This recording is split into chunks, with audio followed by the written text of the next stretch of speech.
Good evening. Thank you everyone for coming to Center 42 and welcome to this edition of The Living Room. The Living Room is an interview platform where we talk to artists about their work and also about their experiences creating that work, and hopefully to shed some light in about the environment in which that work was created. Now, 1986, which is about 29 years ago, a young playwright with his co-playwright submitted an entry to the NUS short play writing competition. That's the first one, and won a merit prize. The editor of the volume, Max LeBlanc, had this to say about the play. So the play, called In Praise of the Dentist, is, quote, a deceptive piece of work appearing rather slight at first reading. With careful workshopping, however, it is a theatrical piece capable of being played successfully either as a farce or as an unsettling depiction of a protagonist on the edge of breakdown. That person is Tan Tarn, and the co-writer is his wife, Chan Li Chan. We're very happy to have Tan with us this evening. Will you please help me welcome Tan Tarn in the living room?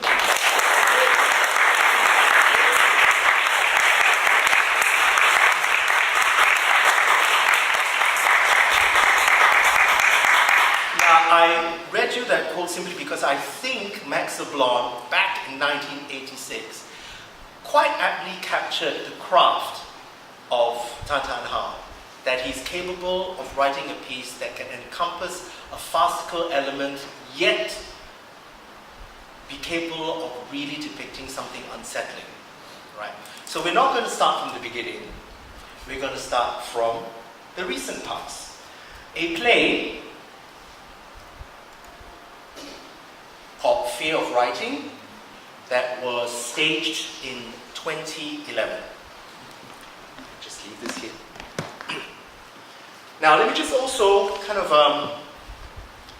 share with you some of the reviews. So Straight Science reviewer Alan Bennett, who was a Straight Science reviewer at the time, wrote, I quote, "Fear of Writing is an urgent and courageous piece of work that speaks directly about political freedoms. The elephant in the room that is never quite thoroughly addressed, even as people are increasingly vocal about bread and butter issues." Kenneth Kwok, Inkpot, has this to say: "Fear of Writing confronts us with the fear of many Singaporeans, not only of being critical of the establishment, but even of being associated with such criticism because of the perceived implications and consequences that may engender. It's that little extra beat of the heart when one steps into Speaker's Corner or attends an opposition rally. Whether such paranoia is actually warranted depends on your level of cynicism. What is sad is that it exists at all." Tan Tarn, Fear of Writing. First question. Were you inspired by Erica Jones' Fear of Flying? No. Good. I've not read the book actually, even though it was well known during my time. Indeed. That play was all about sexual liberation. Fear of Writing is about liberation of a completely different kind. Right, so talk us through it. Did you know from the start that it was going to be? Now, what you see here is actually the cover of Theatre Works' 25th anniversary book, From Identity to Mondialization. And what you have there is actually a shot of the performance itself, and the back of whom is actress Lee Chen. So it's a promenade performance. 7213, for those of you who didn't watch it, was converted into, the whole space was used for the performances, various platforms, right, everywhere. So did you know that it was going to be a promenade performance? No, actually I wrote it as regular play, but that's the fun and danger of working in King's End. The page does not fly very closely to the stage.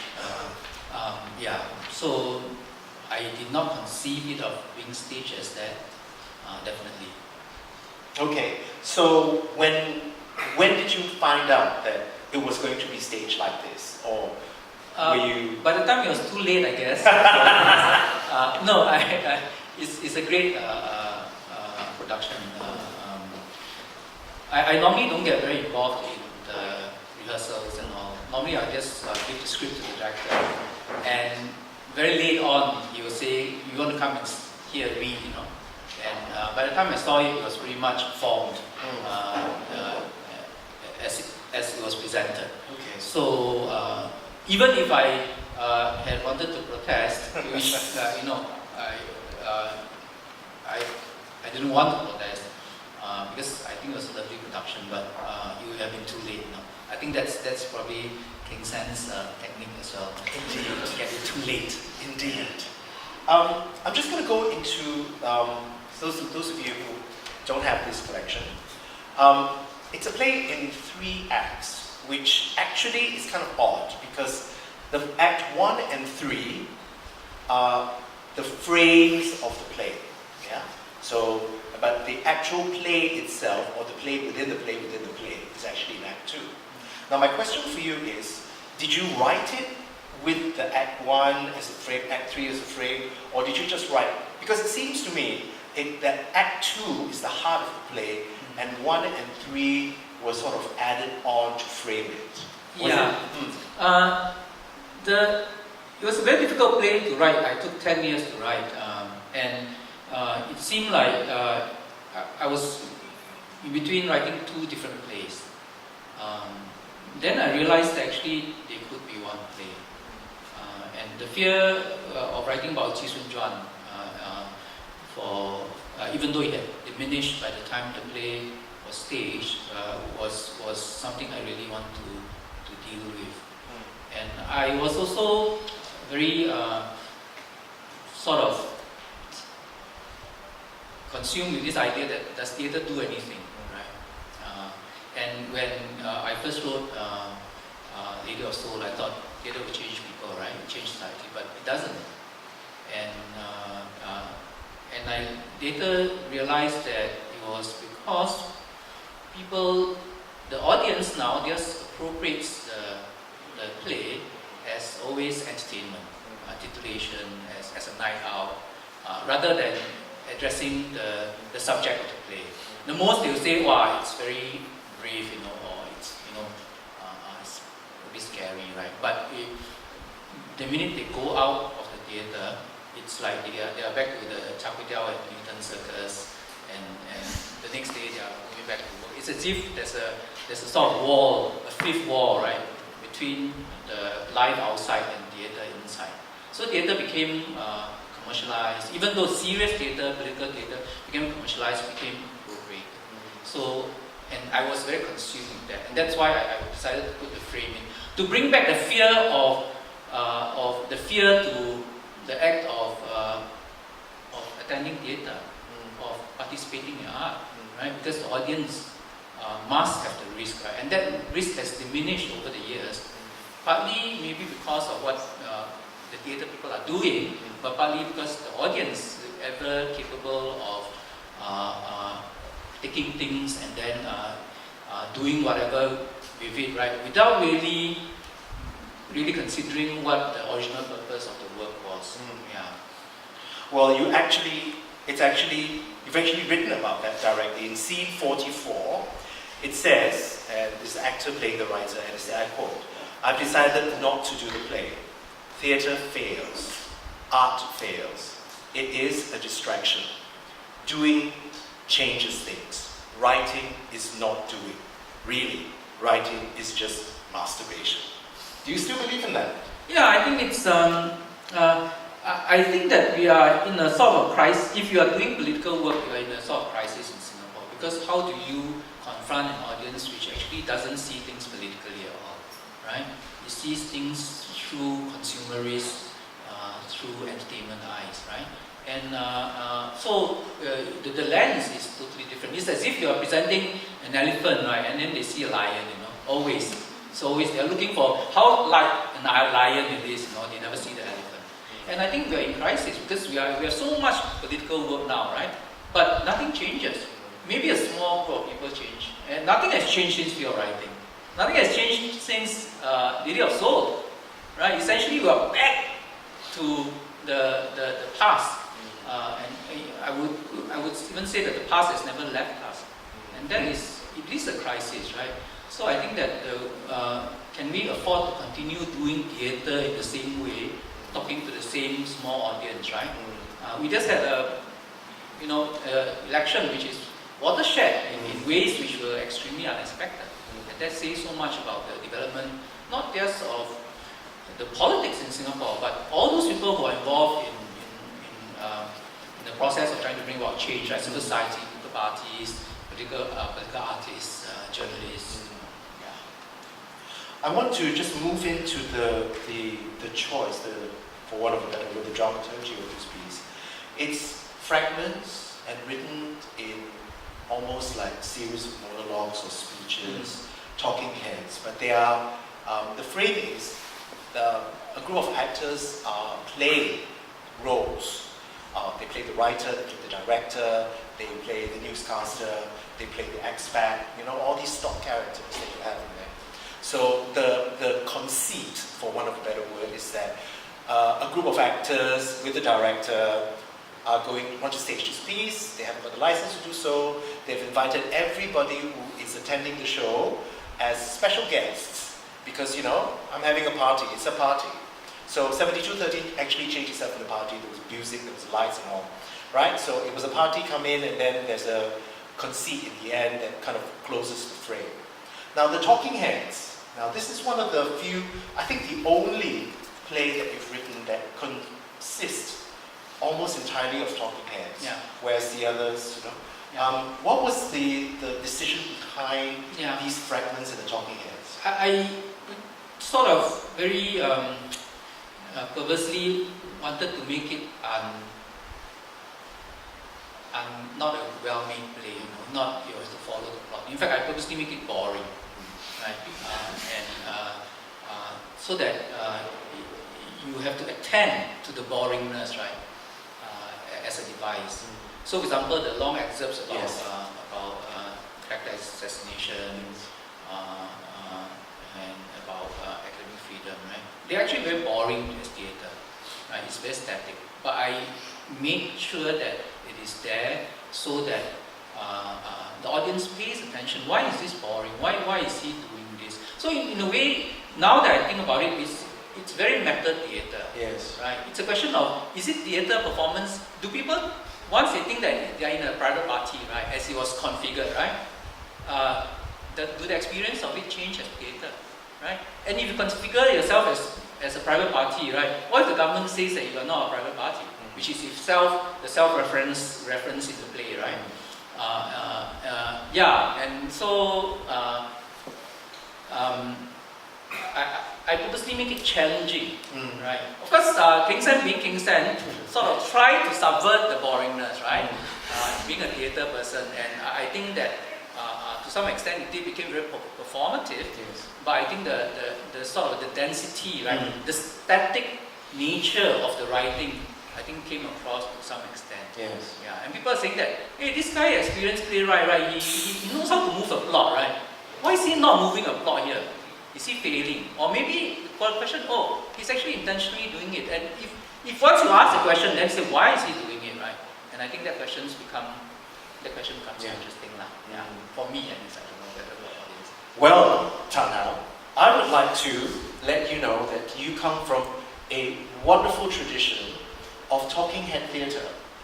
Somebody called Alan Bennett in the UK started a series called Alan Bennett's Talking Heads, which went on to television. And it literally was talking heads. And when it went to television, actors like Patricia Routledge and Julie Walters said, I'm just going to show you a clip. This is a clip from one of Alan Bennett's, A Woman of No Importance, and it literally is a talking head on the screen talking to you. I was all right on the Monday. I was all right on the Tuesday. Now, why I showed this clip was that those of you who didn't watch or didn't manage to watch Fear of Writing, King Sen had screens all over 7-13, and where he had, I think Jun Feng captured the actors in these big talking heads seats, yeah, and some of which was done live, various platforms. Yeah. So, as a theatrical device, the talking heads, even though what they say is mundane, and what she says is extremely mundane, she's talking about a day, right? It couldn't be more boring than mundane. But as it continues, there is something very captivating about a talking head like this, that you just want to watch. In the same way that I think King Sam managed to also capture some of those speeches, even though they're like the one that I remember the most is when Serene, as the newscaster, says there's no necropotism in Singapore. And I kept wondering, what the hell is necropotism, right? So, and then there's no nefarious potism in Singapore. So it just continued the way it was. So I think there is something very captivating in that particular form. And you are in great company with Alan Bennett and doing this. He's in great company. Yeah, he's a great company. Indeed, in 1982. So, but I would like to actually dispute your claim that art has no impact on society, because I think you are a prophet. How are you a prophet? This play, written in 2011, has, and I'm going to read verbatim, from scene 6, a conversation between the director and the writer. And this is 2011, I'm going to read. Director says, "Why Chi Sun Juan?" Writer says, "I don't know. He's a political figure. A political failure. No one likes him. No one cares about him. Ergo, there's no market. Or we can do it small, black box. You know very well I don't do it small. Any more, you mean? Ouch. Move on." Writer says, "To bigger things. To do big, you need someone people love or hate. Maybe he's interesting because no one gives a damn about him. Don't be obtuse. No, I mean it. I take it as a challenge to get people interested. Look, why don't you write about Lee Kuan Yew?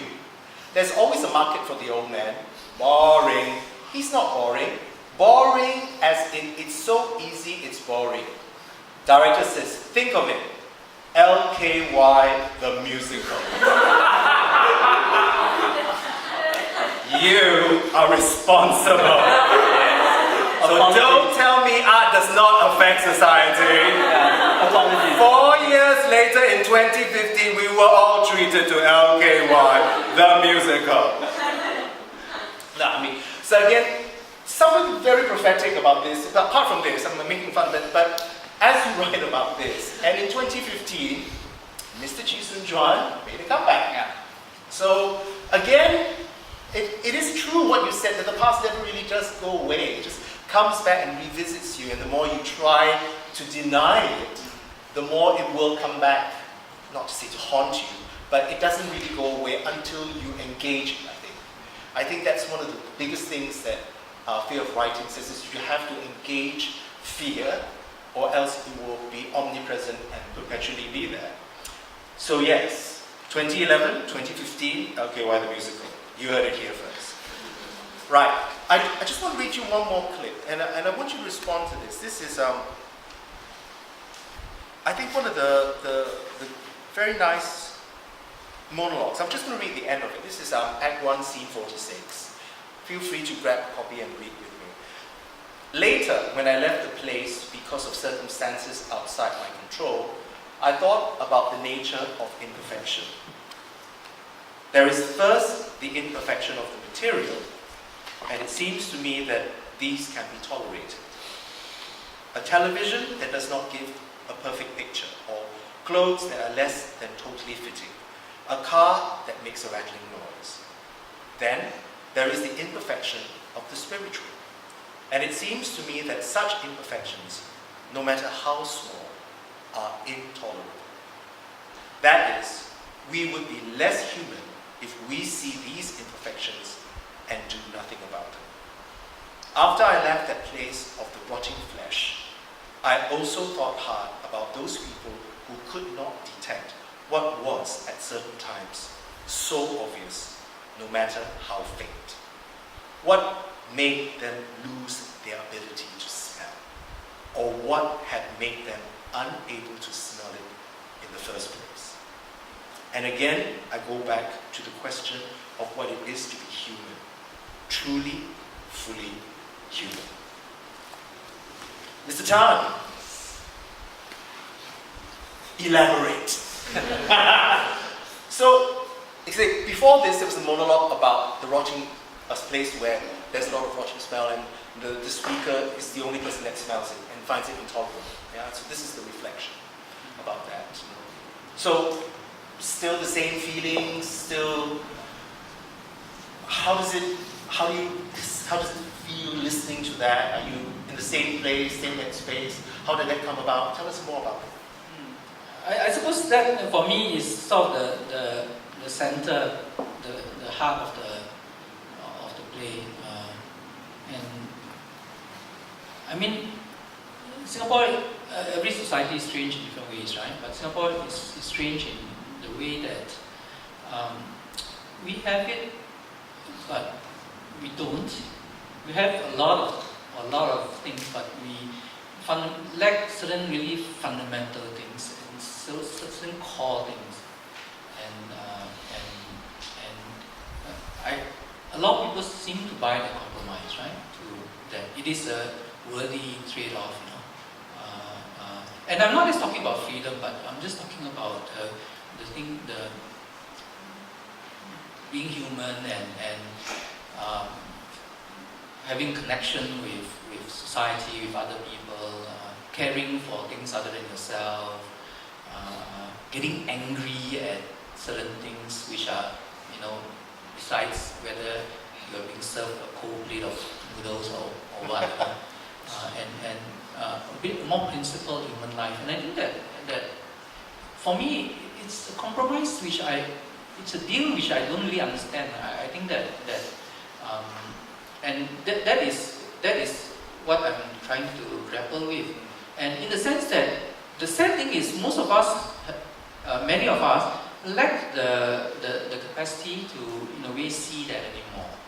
And the character called Eric, right? So Eric if there is a plot, right? Yes. It is the Eric character and the writer character. So the Eric character basically is this very ordinary your guy, right? Who goes around and works hard, goes back, eats lunch, enjoys his food. Then one day he has an encounter with this person who turns out to be Sun Juan, selling his books, right? And so he finds out more as he reads the books, but he never reaches the state of understanding. And theoretically, it was a challenge to present that, right? Because theaters about change, right? People come, they go through a crisis, they change, and then you can see it, right? But a person who doesn't change, who's on the cusp of a discovery but never quite gets there because he is not able to. And that is the central character. And we have reached the stage where our education, our society, you bring people up to the point where other people would say, okay, I have to change myself, right? There's an insight for me, but people don't. And so I think that is a malaise which is a very serious malaise, I think, which is like, which concerns the question of what kind of humans, how human we are, in what way are we human, and so in a way it's a shell society, if I may be a bit melodramatic about it, that we very surface but really